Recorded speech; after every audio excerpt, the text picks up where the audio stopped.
The wrap info, or wrap with pop info, is the second of the 3 questionnaires that you will need to fill out to be able to generate documents. Just like before, selecting the Start button will take you into the questionnaire, where you can begin entering in the required information. There are 8 main areas to complete.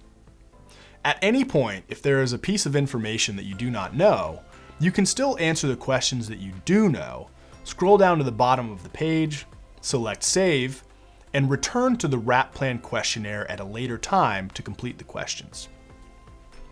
In the General Plan Info area, you will see the name has already been pre-populated. You can change this if needed.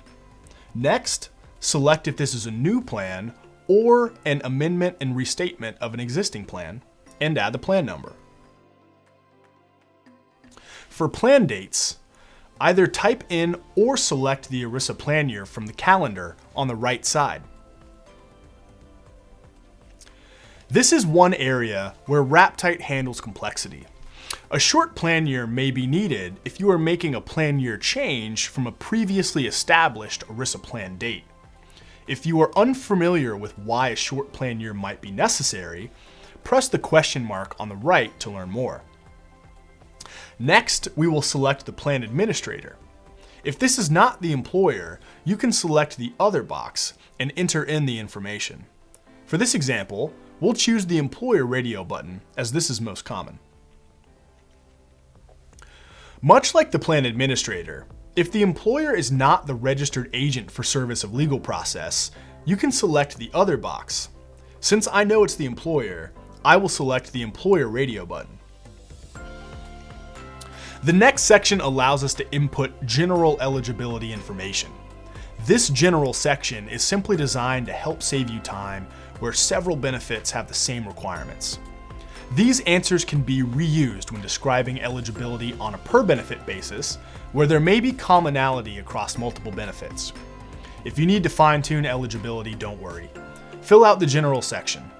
When describing eligibility on a per benefit basis in the third questionnaire, you can make changes where there may be different requirements. First, we will need to enter who is generally eligible to participate. WrapTight gives us some common answers to choose from.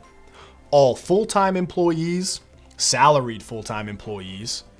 Where those common answers don't apply, or where you may need to be more specific, you can choose the other box and custom tailor the language to meet your specific requirements. Then we will need to enter in who is generally excluded.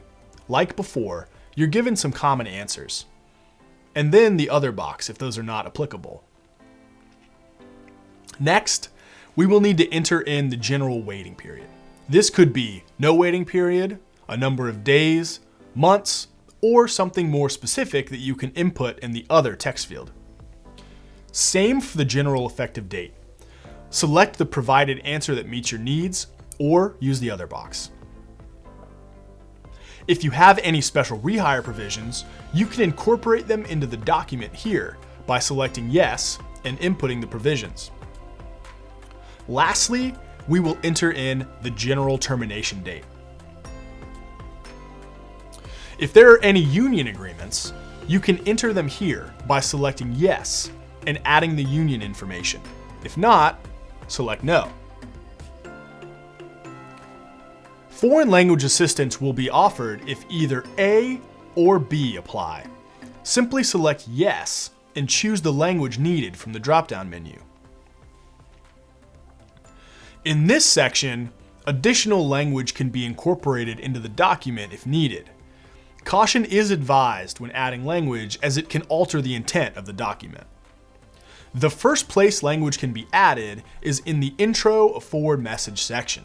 If needed, select yes and either copy and paste or type in the additional information. The second place language can be added is in the Closing or Special Plan Provisions section. If needed, select yes and either copy and paste or type in the special provision.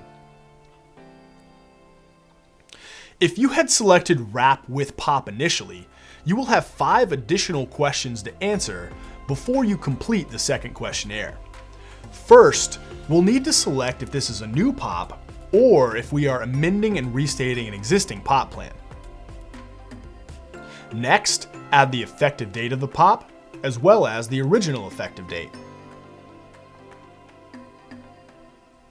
Select if the POP is opt-in or opt-out. The red question mark will help explain the differences between the two options. Lastly, select the benefits that are being pre-taxed.